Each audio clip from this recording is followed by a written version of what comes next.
Өдрийн мэнд хүргэе. Цаг тутмын мэдээ эхлэхэд бэлэн боллоо. Студид сэтгүүлч Ариун Зул мэдээллийг танилцуулна. Манай улсад бэлгийн замаар дамжих халдвар нийт халдвар төвчний дотор дийлэн хувийг нийцэлж байгаа юм.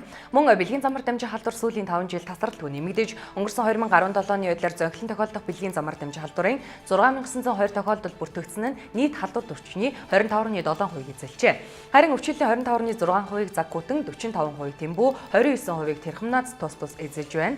Одоогийн байдлаар ХТХВ дохын нийт 266 тохиолдол бүртгэгджээ. Улсын хэмжээнд төрөлхийн Тэмбүүгийн өвчлөлт 59 тохиолдол бүртгэгдсэн нь өнгөрсөн онтой харьцуулахад 17 тохиолдолоор нэмэгдсэн байна.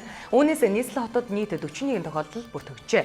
Бэлгийн замаар дамжих халдвар тасралтгүй нэмэгдэж байгаа нь энэхүү тоо баримтаас харагдах халдварыг эрт илрүүлэх, халдвар тархалтыг бууруулах, мөн хянах хэмжээ эмнэлгийн мэрэгжилтэн болон иргэдийн эрүүл мэндийн боловсролыг дээшлүүлэх зайлшгүй шаардлага тулгарч байна.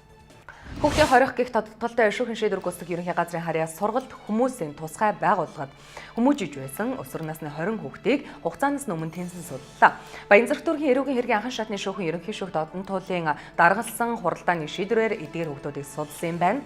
Ял эдлэг хугацаанаас өмнө судлагдсан хүүхдүүд шүүхэд баярлсан сэтгэлээ илэрхийлж дахин алдахгүй гэдэг амлалтыг өгчээ. Монгол Ардын намын дэргэдэх нийгмийн ардчил Монголын залуучуудын холбоо зодохгүй ээлжид бус их хурлын тов зарлах чигтэй байгаа юм. Ээлжид бус их хурлаараа нийгмийн ардчил Монголын залуучуудын холбооны өнөөгийн тэргүүнийг өөрчлөх асуудлыг хэлэлцгээр төлөвлөж байгаа тухай их сурвалжууд онцолж байна.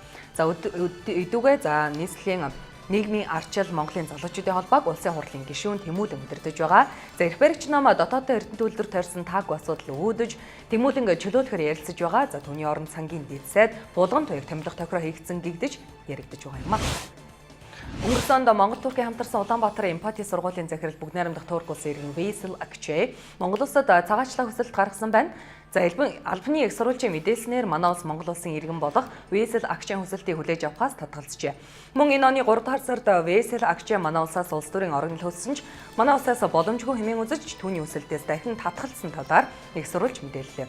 Өнгөрсөн 7 дугаар сард Турк улсын өвчнийхэн ирж түүнийг баривчлах ажиллагаа явуулахыг завцсны дараа тэрээр Монгол улсад үлдсэн насандаа амьдрах хүсэлтээ гаргасан байдаг. Монгол улсны нийтээр дагаж мөрдөх хуулийн дагуу аливаа улсын иргэн нь Монгол улсад нийт 20 жилийн хугацаанд амьдарсан бол өөрийн хүсэлтээр цагаачлах болон манай улсын иргэн болох боломжтой. Цаг тутмын мэдээ танилцууллаа. Өргөжлүүлэн Улаанбаатар хотын цаг агаар мэдээг хүлээн авч үзнэ.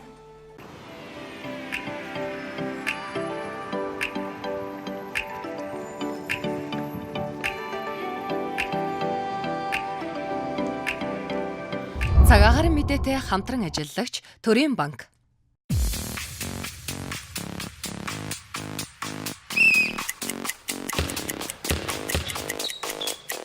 Хэдэн хурдан илүү хэлбэр. Бүх төрлийн цахим үйлчлэгийг өөртөө нэгтгэсэн Гэлс банк.